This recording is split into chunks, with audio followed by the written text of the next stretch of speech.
Hello, Mikel. Hi, Thank you for Gary. your time. Could I start off, and I know probably you didn't know Alex Minga very well personally, but obviously he meant a lot to the club his time here. Just some reaction from the club to the sad news this week. Well, some very sad news, obviously. So we want to send Alex, his family, everybody that was part of his journey in his life, our condolences and our love, obviously, because it was shocking news and difficult one to take. Obviously, it puts everything into perspective, but we have got a big football match now to talk about. And in terms of any injury updates, I guess the one we haven't had an update on recently was Noni, who came off on Wednesday, looked like a knee problem. How's he? Well, we have another training session tomorrow, so it didn't look that bad after the game, and he was quite positive. He's a player that pushes through pain, so I'm hopeful that he can be available, but we have to wait and see if he's able to train tomorrow. With Bukayo, obviously, also a last-minute decision. Could you have potentially a problem on the right-hand side? We'll have a solution. So whatever happens, we are so used to this decision, unfortunately, for various reasons. So whatever happens, we'll have the right solution there. And the other three I haven't mentioned, Martin Odegaard, Jurien Timber, Ricardo Calafiori, any update on those? Yeah, we will try again. Some players are quite close, but yeah, the turnaround is short, so we will try tomorrow to push everybody, and if they're in good condition, they will be part of us, and if not, they won't. They haven't been in the last few weeks, unfortunately. So you're not ruling any of those out, definitely? Bukayo is out, that's for sure. Oh, he is. The rest, let's see. And just to clarify, Mikel Merino's still a little bit away. Out as well, yeah. Just a reflection, really, on a great week in terms of reaching a semi-final of the Champions League. Second time you've done that in 2 seasons. Only one of the teams in England, 6 teams to go that far. That must have given a boost around the place. It was a great night. It really gave us a boost because to be part of those top best European clubs is a big thing. And we haven't been that often there, so we really value what we did. We give huge credit to the players for what they've done. And that has to use that fuel, that energy that gave us for Sunday, for the big game that we have to play.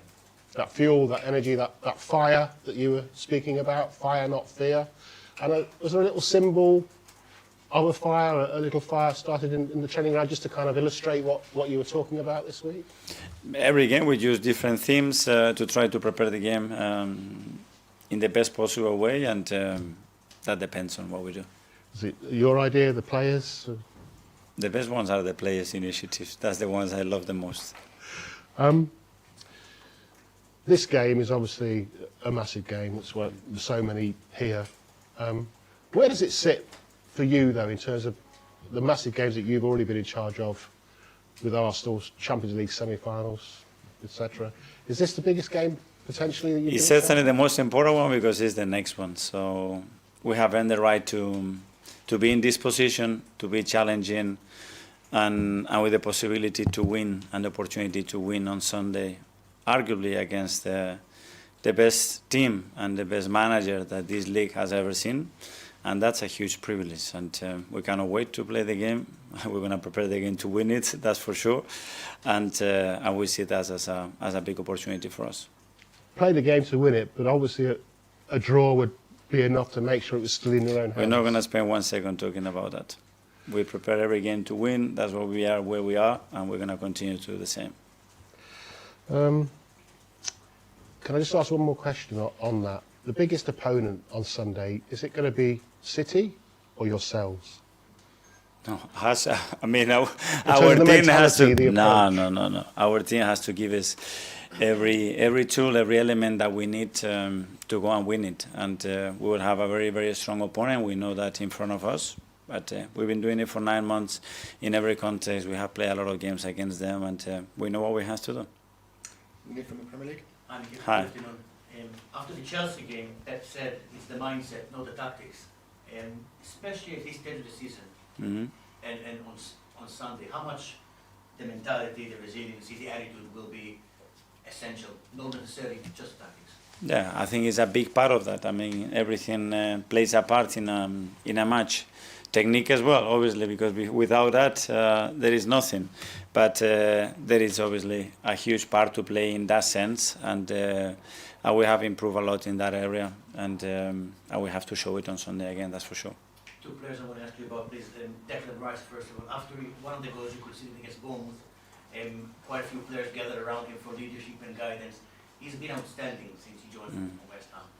This weekend, could that be the biggest Premier League game for him as an Arsenal player? I don't know. I think it's unquestionable the role that he has at the club, in the team, and he has earned it day by day. So the impact that is had on us and in our way of playing, the way we are competing, and where we are, it's a big part because of what he's done and what he's brought to the team as well. So Sunday is another opportunity for all our players to deliver that again. Can I please ask you about Max Dalman? If you decide to start him on Sunday because of injuries or other reasons, how confident are you that he's ready for the occasion? He will be ready, I'm sure.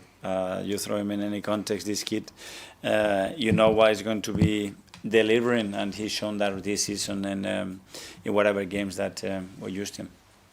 Alex, BBC. Hi, Mikel. Hi.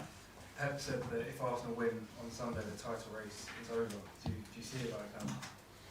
I don't know, there are 6 games to go. Obviously, it's a really important one for both teams, and it will incline the balance a little bit, but I mean, winning a game in the Premier League is so tough for everybody, so after this one, they will have still some very difficult matches for all of us, and we'll have to wait and continue whatever happens. It's obviously a massive game during the season because where the teams are and the history between Arsenal and Manchester City and the Carabao Cup final being so recent. You've spoken before about how everyone at the club wants to win so badly.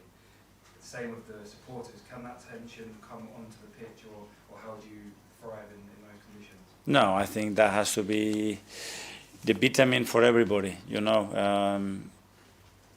In whatever we do, that's going to be what elevates us to be better and to thrive us to be better, to have more hunger, more desire to do it, but never in a negative way.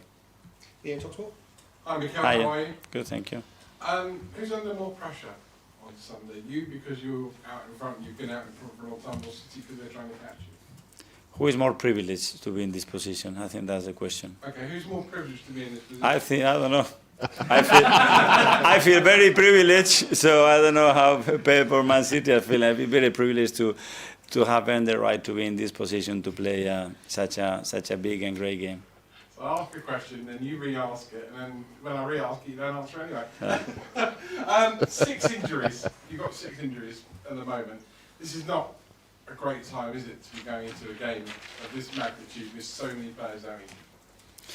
No, but we have coped with that all season, and if you look back at the stages and the plays that we have missed for big periods, and where we are is not normal where we are. But we have coped with that because of our mentality and the solutions that we find, the way the players have stepped up in this moment, and we are where we are. We are still very strong, and we will remain the same way. Finally, a player you know well, it's the last time you'll be coming up against him, Bernardo Silva. He's leaving City at the end of the season. He's won 15 trophies, been there nearly 10 years. Just outline for us what a magnificent professional he's been, in your opinion, not mine. Incredible player and incredible person as well. So first time I watched him live, it was at PSG Monaco.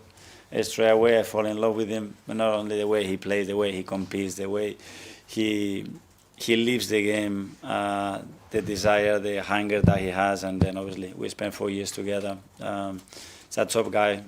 You see him in any circumstances, and he delivers always his very best. One of those players that I think is marks history in the Premier League.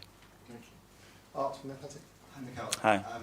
Could I just ask on Bukayo, we've seen this week, obviously, with Hugo Ekitike at Liverpool getting an Achilles injury, how important it is to manage that kind of return, that because of how, I guess, how big those injuries can be for players when they happen. Yeah, well, I don't know how Hugo's situation beforehand, but I take the opportunity to hopefully he recovers very soon because I think he's a tremendous player. And with B, yeah, we are handling to protect the player festival and then to perform as well as he possibly can, the earliest that we can possibly deliver that. So that's the challenge. has he been able to come back to train and do ball work, grass work? He's starting to do some stuff, so let's see that progression, how quickly we can go through it and then wait. But at the moment, it's not available. Matt from Standard. Coming up. Hi. About Martin Zubimendi. We saw during the Bournemouth match the players sort of getting around him, trying to support him. And we saw when after he was man of the match the other day, they sort of celebrated that with him. Has there been a conscious effort to try and lift him? Well, that's our responsibility to try to give tools to players to step up, to understand when they are not at their best what the reason is, to try to unlock that, and he certainly did that the other day. And I guess we've spoken a lot about how much physically he's had to put in this season.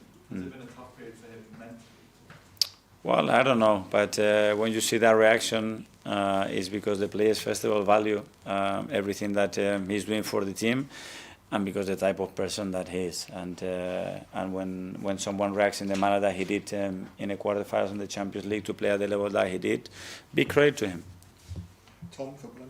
Hi, Mikel. Hi. When you last played City in the cup final and they set up with that front four of Haaland, Cherki, Semenyo and Doku, it seemed like there was a real struggle to play through those four. How have you kind of gone back over that game and learned from it? They've done it in the past. There are some moments that we are struggling, we didn't make the right decision. Sometimes that we break that press and then we didn't take advantage of that. Every tactic has its issues, its opportunities as well. And in relation to what they do, we will adapt and we'll do the same. And can I ask you about Mosquera? Because he's been a player that had to adopt different positions this season, playing internally and also, as we saw on Wednesday, at right back.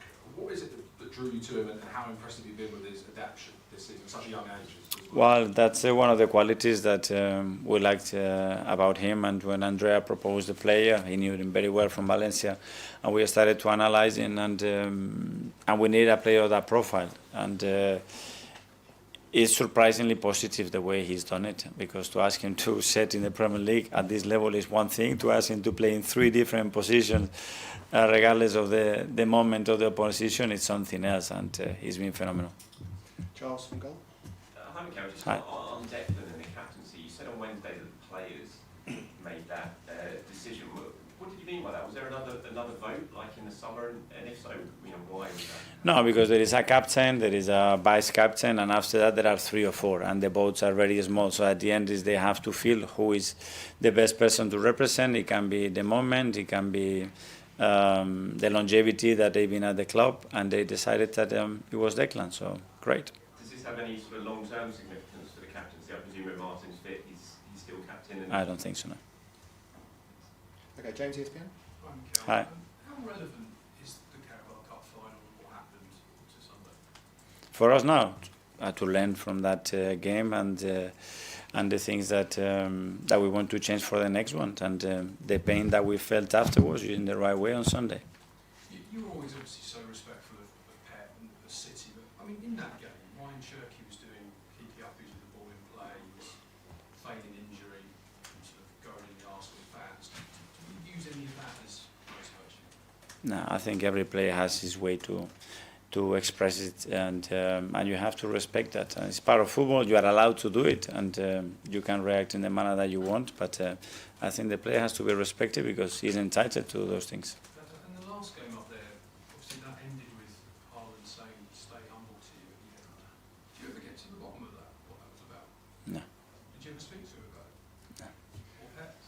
No. Or Pep?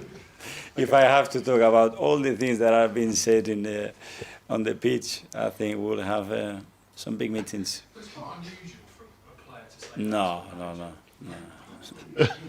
Not that much. Have you heard worse? Don't worry, the mics are coming in football. I don't know when, so that's one of the nicest things that you can get told. Okay, we'll do the last couple of the as live section. Firstly, Phil from PA. Just slightly following on from that, I suppose, do you sort of expect that there will be that fireworks or rivalry on the pitch on Sunday, just because of what's happened previous times, hasn't it? Well, I mean, it's obviously an extremely competitive match against top sides that are looking to win the Premier League. It doesn't get better than that, and that competition for sure is going to be seen on the pitch. Would you sense maybe from your players that they'd like to get one over City, particularly more than perhaps maybe any other side? Not in particular. It's about what we want and how we're going to get it done. And that's more than enough for us. And just finally, I appreciate earlier you said you didn't want to Pep respond directly to Pep's comments that if they lose it's over. But do you feel that if you win, it's at least a major step in the right direction? I mean, winning at this stage, you are a bit closer. We win the first game in the semi-final of the Champions League, we're going to be closer. That's for sure. And that's why we want to win the game on Sunday. That's clear. And in the ASLAG final, we'll go to Stefan from VG Norway. Hi. Hi. Not surprising, I'm going to ask you about Martin Odegaard. When you look at his season, with all the injuries and the setbacks and also the responsibility he has being the captain here and for the national team, what does a season like the one Martin has had now reveal to you about a player? What does it tell you about a player and what has it told you about Martin? Well, I think I need to go back 5 years to talk about the player because I think the sample is much bigger and what Martin is giving to this club, to this team, to me in particular, it's huge. And injuries are part of football. He's been very, very unlucky this season, but his anger and desire to be with the team is there. And every time he plays, obviously, you see that difference that he makes for us. Okay.